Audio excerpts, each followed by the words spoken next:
दोस्तों, आपका स्वागत है हमारे YouTube channel Lord Buddha study centre डरा के यूट्यूब चैनल में। आज मैं सुरेंद्र कुमार आप सभी दोस्तों के साथ चर्चा करूंगा खान सर का जो बुक आया है 11,000 प्लस जीके जीएस का। उसी से आपको मैं आज के वीडियो में ग्रुप डी के लिए 20 महत्वपूर्ण क्वेश्चन करवाऊंगा, उसमें भी डिटेल के साथ। चलिए दोस्तों, एक नंबर क्वेश्चन करते हुए आगे चलते हैं। एक नंबर क्वेश्चन देखिए, और यदि आप ये बुक परचेज करना चाहेंगे उसके लिए आपको मैं एक स्पेशल वीडियो बना रखा है, देख लीजिएगा। उसमें मैं बता रखा है कि आप बुक को कैसे परचेज करेंगे जो आपको कम दाम में मिले, यानी 149 रुपया में ही मिले। तो वो वीडियो आप देख लीजिएगा, प्ले लिस्ट के माध्यम से आपको वो वीडियो आसानी से प्राप्त हो जाएगा। तो चलिए फिलहाल ग्रुप डी के व्यू से इस 20 क्वेश्चन के सीरीज को आपको मैं प्ले लिस्ट के माध्यम से दे दूंगा। तो चलिए, ये आपको ग्रुप डी के लिए बहुत ही इम्पोर्टेंट है। चलिए एक नंबर क्वेश्चन करते हैं। मृग तृष्णा उदाहरण है, मृग तृष्णा उदाहरण है, इसका आंसर क्या होगा? तो देख लीजिए, इसका आंसर आपको हो जाएगा ऑप्शन नंबर बी, यानी मृग तृष्णा जो है ये किसके कारण बनता है? तो पूर्ण आंतरिक परावर्तन के कारण मृग तृष्णा बनता है। अब आपको मैं इससे कुछ जानकारी देता हूँ। पूर्ण आंतरिक परावर्तन से जो कुछ घटनाएं होता है उसके बारे में, वो चीज़ आप नोट कर सकते हैं, वैसे जानते हैं, छोड़ भी देंगे कोई दिक्कत नहीं। यानी हीरा का चमकना, ये आपको पूर्णांतिक परावर्तन कारण होता है। रेगिस्तान में मृग मरीचिका का बनना, ये भी आपको पूर्णांतिक परावर्तन। जल में परिपरख नली का चमकना, ये सब क्या है? आपको पूर्णांतिक परावर्तन। और देखिए एक और आपको इम्पोर्टेंट टॉपिक है, यानी इसी से पूर्णांतिक परावर्तन से कांच में आए दरार का चमकना। दोस्तों, कांच में आए दरार का चमकना, ये सब क्या है? ये सब किसके कारण होता है? तो ये होता है आपको पूर्ण आंतरिक परावर्तन के कारण। अगला क्वेश्चन नंबर 2 देखिए, दिया गया है प्रकाश का रंग निर्धारित होता है। प्रकाश का रंग निर्धारित किसके द्वारा होता है? इसका आंसर आपको बी हो जाएगा। क्या हो जाएगा? बी, यानी तरंगदैर्घ्य के द्वारा। अगला क्वेश्चन नंबर 3 दिया गया है दृश्य वर्ण क्रम में सबसे कम तरंगदैर्घ्य वाला रंग है। अब दोस्तों इसमें देखिए, आपको कन्फ्यूजन के लिए क्वेश्चन आता है। अब देखिए इसका आंसर सबसे पहले जानते हैं। देखिए, सबसे कम तरंगदैर्घ्य वाला रंग यदि आपसे पूछ दे तो आप क्या लगाएंगे? सिंपली आंसर बैगनी। और सबसे अधिक तरंगदैर्घ्य वाला रंग आपसे पूछ दिया जाए तो वो क्या लगाएंगे? लाल। अब देखिए, यहाँ आपको क्वेश्चन एक तरह से और पूछता है। अब यहाँ यदि आपसे पूछ दिया जाए विचलन सबसे अधिक किस रंग का होता है, यदि आपसे पूछ दिया जाए विचलन सबसे अधिक किस रंग का होता है, इसका आप उल्टा लगाएंगे। विचलन सबसे अधिक पूछेगा तो हो जाएगा आपको बैगनी, और सबसे कम यदि आपसे पूछते विचलन किस रंग का होता है तो ये आप आंसर क्या लगाएंगे? यानी लाल। अब देखिए ये क्या होता है? तरंगदैर्घ्य का उल्टा होता है। याद रखिएगा, ये विचलन तरंगदैर्घ्य का उल्टा होता है। यानी तरंगदैर्घ्य सबसे अधिक किस रंग का होता है? ये हो जाएगा आपको लाल का। और यदि कम कहेगा तो क्या हो जाएगा? कम कहेगा तब बैगनी। लेकिन इसमें क्या होता है, जब यदि विचलन आपसे पूछ दिया जाए सबसे अधिक विचलन किस रंग का होता है, तो ये आप सिंपली क्या करेंगे? इसका आंसर आप लगाएंगे बैगनी। लेकिन सबसे कम यदि पूछे किस रंग का विचलन होता है सबसे कम, तो क्या लगाएंगे? लाल। इस तरह से आप इसको याद कर लीजिए। ये क्वेश्चन में क्या होता है? कन्फ्यूजन होते रहता है, इसीलिए इसको आप अच्छी तरह से याद कर लीजिए। अगला क्वेश्चन नंबर 4, प्रकाश नीला दिखाई पड़ता है क्योंकि। अब देखिए प्रकाश नीला क्यों दिखाई पड़ता है, इसका देखिए आंसर आपको दिया हुआ है। ऑप्शन नंबर हो जाएगा आपका ए, यानी नीले प्रकाश का प्रकीर्णन सबसे अधिक होता है। नीले प्रकाश का परिकिरण क्या होता है, सबसे अधिक होने के कारण क्या होता है, आकाश नीला दिखाई देता है। अगला क्वेश्चन नंबर देखिए 5 नंबर दिया गया है, मानव शरीर में सर्वाधिक प्रचुरता से पाया जाने वाला तत्व है। अब दोस्तों इसका आंसर क्या होगा, चलिए इसका आंसर देख लेते हैं।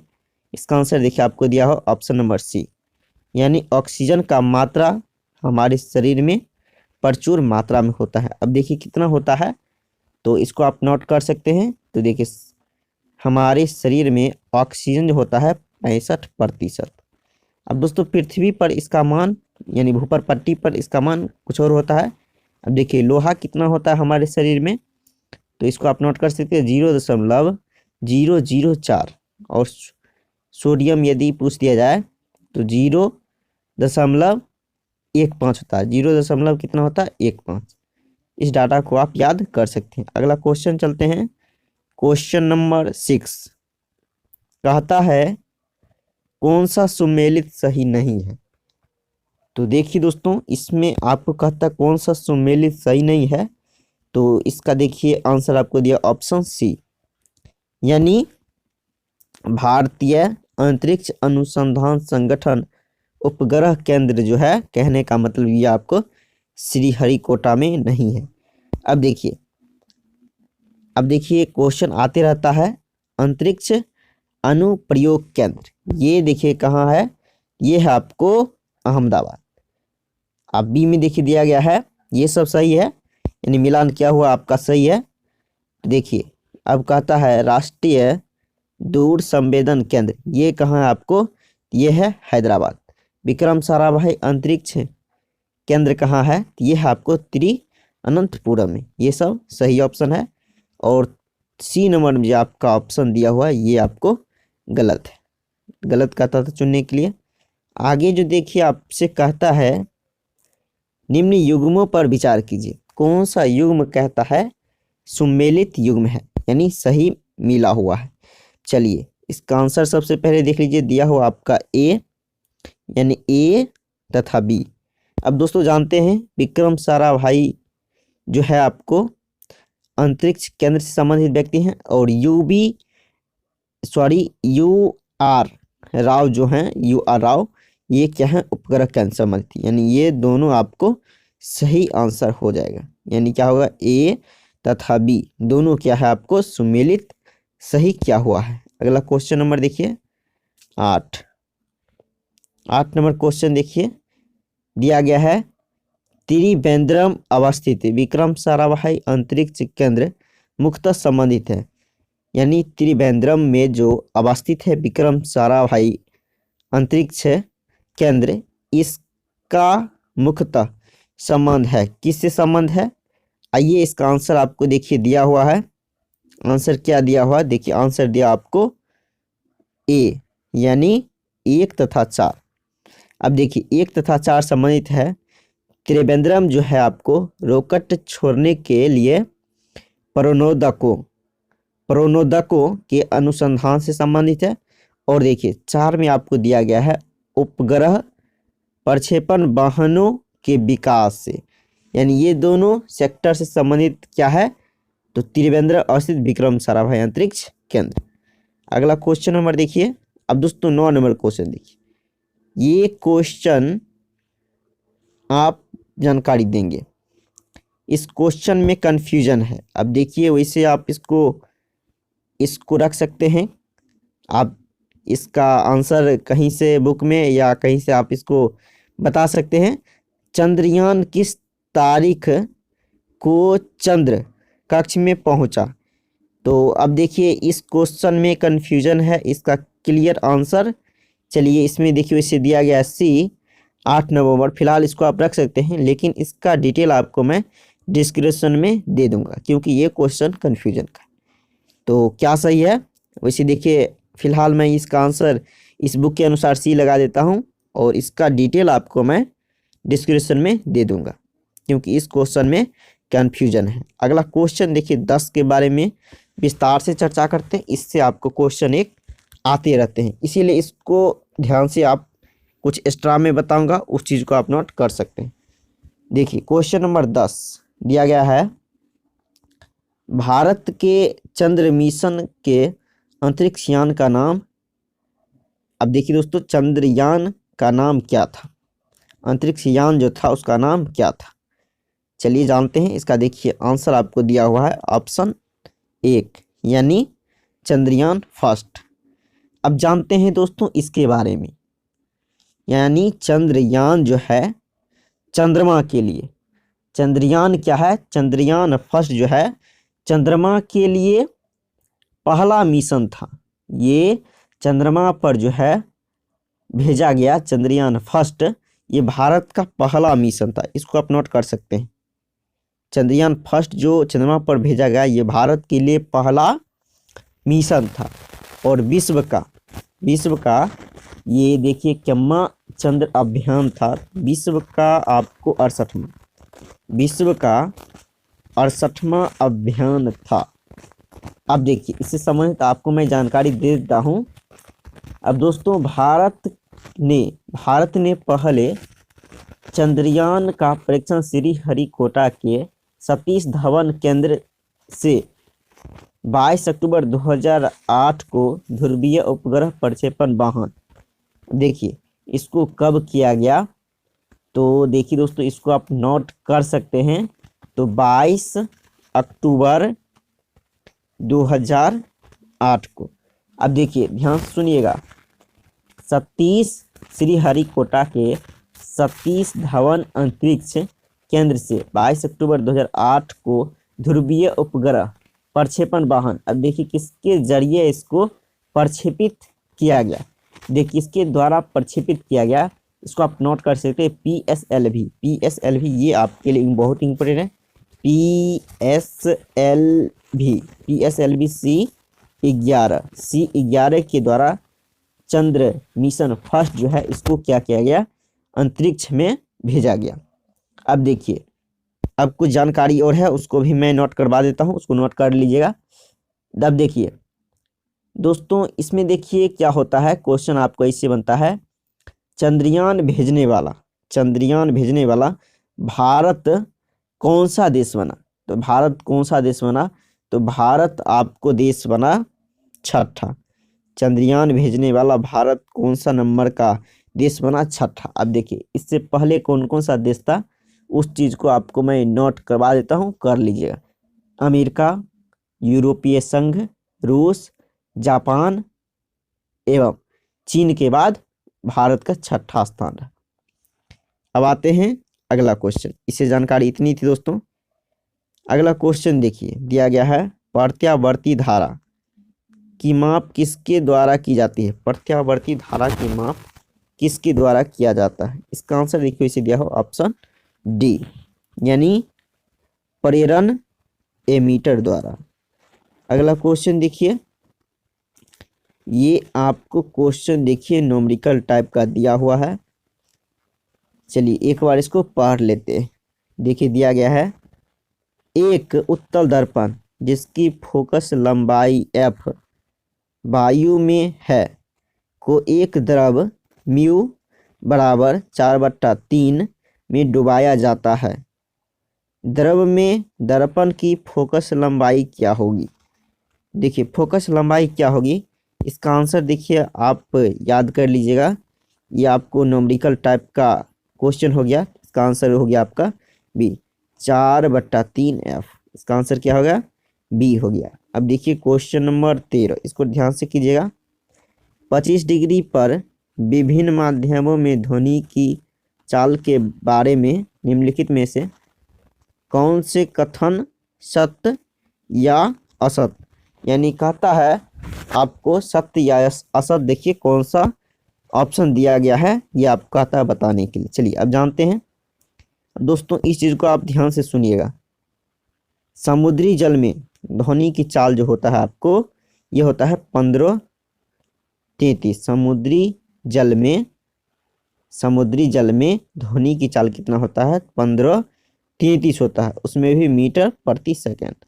अब देखिए, और हवा में ध्वनि की जो चाल होता है, हवा में ध्वनि की चाल ये होता है 3 132 मीटर प्रति सेकंड। अब देखिए इसमें देखिए किलोमीटर प्रति सेकंड दिया, ये आपको गलत है। और इसमें देखिए कितना दिया है, 1533 होता है, इसमें क्या दिया है, 1531 दिया हुआ है, तो दोनों गलत है। तो इसका आंसर क्या हो जाएगा, देखिए आंसर आपको दिया हुआ है। अब दोस्तों 13 नंबर का देखिए आंसर आपको दिया हुआ सी सत है। तो सी सत कहने का मतलब क्या हुआ, देखिए आपको हो जाए केवल एक सत है। अब देखिए इसको आप ले सकते हैं, देखिए ये आपको लगभग में मान है तो ले सकते हैं, लेकिन यहाँ क्या है, इसको देखिए किलोमीटर प्रति सेकंड दिया हुआ, ये आपको 1533 होता है। और इसमें देखिए डाटा दिया हुआ कुछ का डिफरेंट हो सकता है, ये देखिए बिल्कुल सही है लेकिन ये गलत है। तो इसका आंसर क्या हो गया, ऑप्शन नंबर सी। अगला क्वेश्चन देखिए, क्वेश्चन नंबर 14। क्वेश्चन है, घूर्णनी मशीनों में गतिकाय दृष्टि से असंतुलित द्रव्यमान उत्पन्न करते हैं, तो क्या उत्पन्न करते हैं, इसका आंसर हो जाएगा आपका ऑप्शन नंबर डी, यानी कंपन उत्पन्न करते हैं। 15 नंबर क्वेश्चन देखिए दिया गया है, बर्फ का गलनांक बिंदु है, बर्फ का गलनांक बिंदु कौन सा है, इसका आंसर देखिए दिया हुआ आपका ऑप्शन नंबर 1, 273 केल्विन। अगला क्वेश्चन देखिए 16 नंबर, भारतीय रेलवे ने 2015 में सीएनजी द्वारा चलने वाली पहली ट्रेन की शुरुआत की। सीएनजी का पूर्ण रूप क्या होता है, सीएनजी का पूर्ण रूप क्या होता है, इसका आंसर देखिए दिया हुआ बी, यानी कंप्रेस्ड नेचुरल गैस। क्या होता है, कंप्रेस्ड नेचुरल गैस, यानी संकुचित प्राकृतिक गैस, उसका मैं इंग्लिश बता दिया, कंप्रेस्ड नेचुरल गैस। अगला क्वेश्चन देख लीजिए आप, 17 दिया गया है, डैश परमाणु संख्या वाले एक तत्व एक क्षारीय ऑक्साइड उत्पन्न करेगा, इसका देखिए आंसर क्या हो जाएगा। तो दोस्तों आपको मैं इसका आंसर देखिए बता दूं, डी हो जाएगा, यानी 20 हो जाएगा। अगला क्वेश्चन देखिए 18 नंबर, निम्नलिखित में से कौन सा तत्व मेंडलीफ की आवर्त सारणी में इक्का एल्युमिनियम की जगह लेता है, इक्का एल्युमिनियम का जगह लेता है, कौन सा तत्व। साथियों इसका आंसर आपको दिया हुआ है ऑप्शन बी, यानी गैलियम। अगला क्वेश्चन देखते हैं, क्वेश्चन नंबर 19, नीचे दिए गए तत्वों में से डैश का आकार सबसे छोटा होता है, इसका आंसर क्या होगा, किसका आकार सबसे छोटा होता है, तो आंसर हो जाए आपका सी, Al। अब देखिए दोस्तों Ai पर पावर 3 प्लस।